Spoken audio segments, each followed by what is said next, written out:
Maybe you would like to classify me, categorize me, run a pen through me, and place me in a box like a butterfly in your collection. Well, that's good. How very Aristotelian of you. Classifying, naming, and organizing is one way that humans learn. However, we must be conscious of how we are using our pattern recognition skills. Unconscious pattern recognition leads to stereotyping. Stereotyping can be very helpful as we are attempting to understand ourselves in relationships and social situations. Stereotyping is helpful in that it allows us to not be overwhelmed in our process as we gain empathy for other humans. We may be able to say something like, "Oh, I see, you are an X type of person, and that's why you say X words."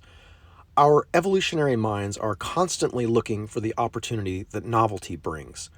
We search for novelty in nature and in our shared human condition. Sometimes we use our classification skills to protect ourselves, and oftentimes these protective measures are necessary. Protective measures can keep us alive and help us to realize when we need to observe and exercise appropriate caution. However, when we become unconsciously attached to our protective measures, we are incapable of recognizing the opportunity that comes with novelty. When we are incapable of recognizing and responding creatively to novelty, we cut ourselves off from opportunity.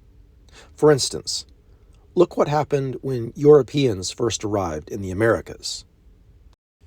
The Europeans who arrived in the New World were so enmeshed in their own conception of self, civilization, and intelligence that they could not recognize the great intelligence in the indigenous people.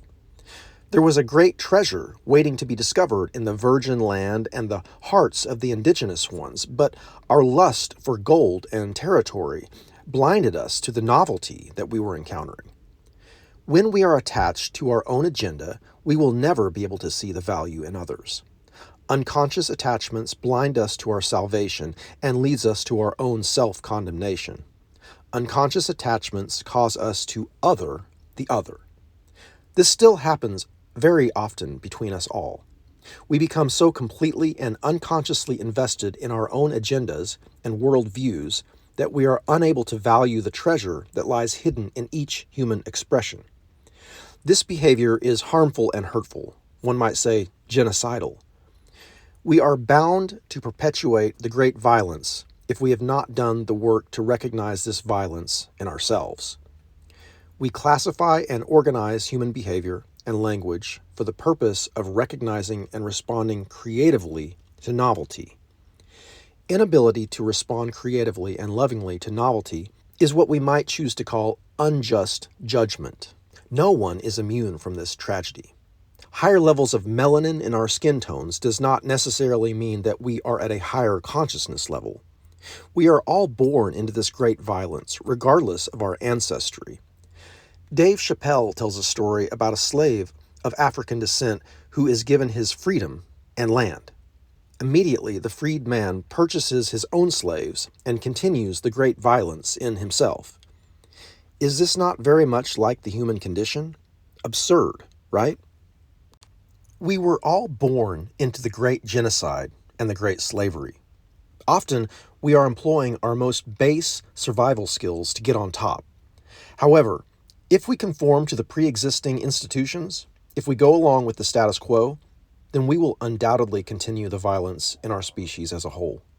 How do we break these cycles? This is the greatest of human questions, and many of us are now devoting our full attention to the discovering of the answer. As you explore this new world, be on the lookout for novelty.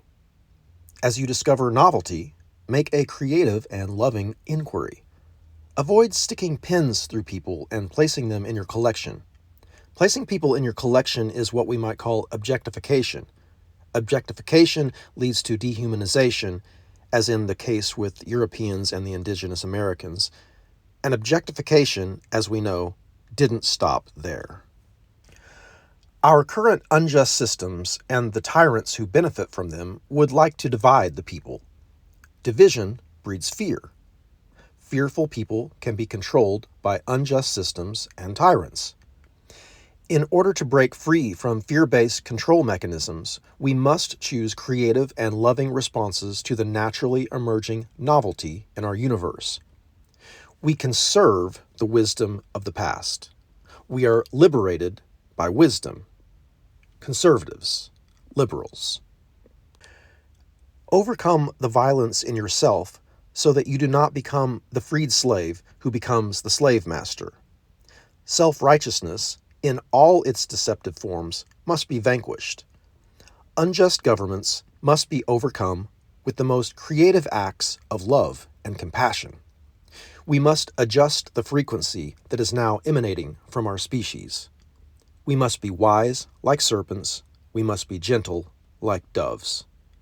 Much love, labor, and the expression of worth.